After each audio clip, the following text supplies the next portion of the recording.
Good evening. My name is Chris Martin. I'm the host of Feet Forward, a monthly cable access show here sponsored by the Illinois Podiatric Medical Association. Each show we talk about a different foot care topic that is on the minds of patients in Illinois. And we're not going to talk about the swine flu today, which will be a nice relief for all the viewers, something a little different in the healthcare field.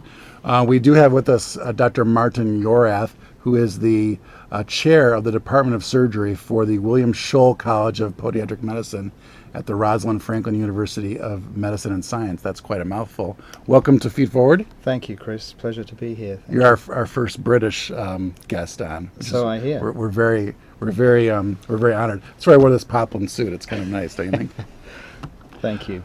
Well, Dr. Yorath, you're a surgeon, and you also run the surgical residency program at Rosalind Franklin and William Scholl. So you train a lot of surgeons to perform foot and ankle surgeries. So tonight we're going to talk about some of the more common ones, the common surgeries. And while most of the Feet Forward shows have been about preventing foot problems, for a small number, but a significant number of patients, prevention doesn't work. Either they have waited too long to address the problem, or it's been a traumatic sort of injury that requires quick and sometimes significant intervention, or there's been some sort of systemic disease that has progressed too far, and a podiatric surgeon has to intervene. So before we talk about the specific diseases, talk a little bit about the general kinds of cases that make up your day, the typical kinds of surgeries, and sort of what a typical day is for a podiatric surgeon. Sure. Thank you, Chris. We obviously treat a range of foot and ankle problems, and not every problem we see is going to be successfully treated with surgery. However, that said, there are a number of common areas which do well with surgery, and certainly bunions would be one of the more common types of surgery. Mm-hmm. Hammer toe surgery is also a very common type of foot surgery. Mm-hmm. And heel spur surgery, or surgery for plantar fasciitis, is also something that a podiatric surgeon might well undertake. Okay, let me just interrupt you real quickly. Surely. Actually, this is a world record for Feet Forward. Our first call in 2 minutes and 30 seconds. Go ahead, caller, you're on the air. Good evening, gentlemen. What profession you think to have the worst feet of all? That's a funny way to start off the show. Probably orthopedic surgeons, but we'll let that lie. We'll let sleeping dogs lie in there. Sorry for that interruption. Why don't you continue on talking about some of the common surgeries? Okay, so as I was saying, bunion surgery is probably one of the more common types of foot surgery that podiatric surgeons do undertake. Certainly surgery for bunions is not a first-line treatment option. Mm-hmm. Usually the doctor would try the non-surgical types of treatment first, such as changes in shoe gear, maybe a special type of foot insert, perhaps some physical therapy, things of those nature. But if the surgery is indeed needed, then there are a range of different surgical procedures that the doctor may choose from. In fact, there's about 100 different surgeries available for bunions. Mm-hmm. Commonly, it would involve removing the prominent bump on the side of the foot. And you've got some models here. Surely Why don't you show us so this is a model bunions occur of the foot, and a bunion deformity would typically occur at the great toe joint. And what happens over time is, the big toe joint, if we can see that, the big toe will begin to drift across the foot, and very often it'll push the second toe up out of the way. Mm-hmm. And so patients will usually typically come in complaining of redness and swelling over the side of the foot, and very often the second toe will be displaced up and develop into a sort of hammer toe or a bent toe. Mm-hmm. And this typically makes walking very painful and wearing shoes difficult.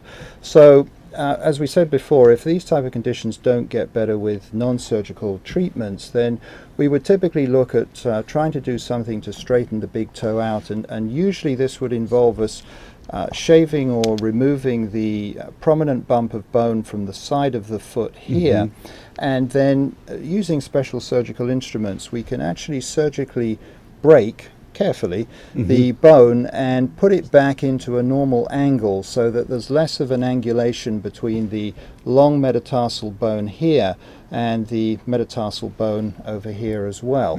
And that would then allow us to produce a straighter toe, which would not only improve comfort but also improve walking for the patient. Okay. And patients typically do very well with this kind of We surgery. have our second caller. Let's see if we can get a real foot question here.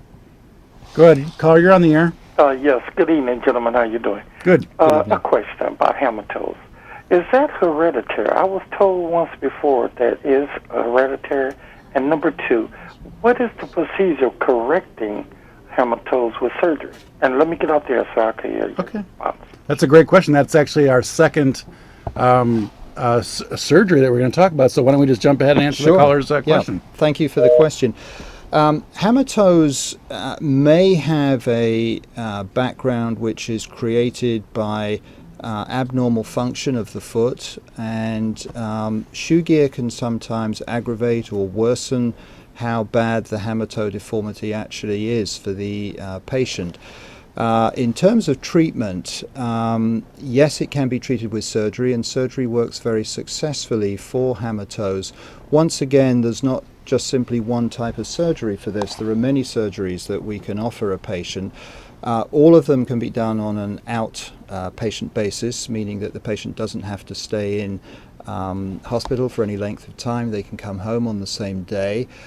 Typically, these kind of surgeries do confine the patient to a surgical shoe for a period of about 4 to 6 weeks. Very often it's necessary to put a pin in the toe for about 4 weeks to hold it in place while it heals.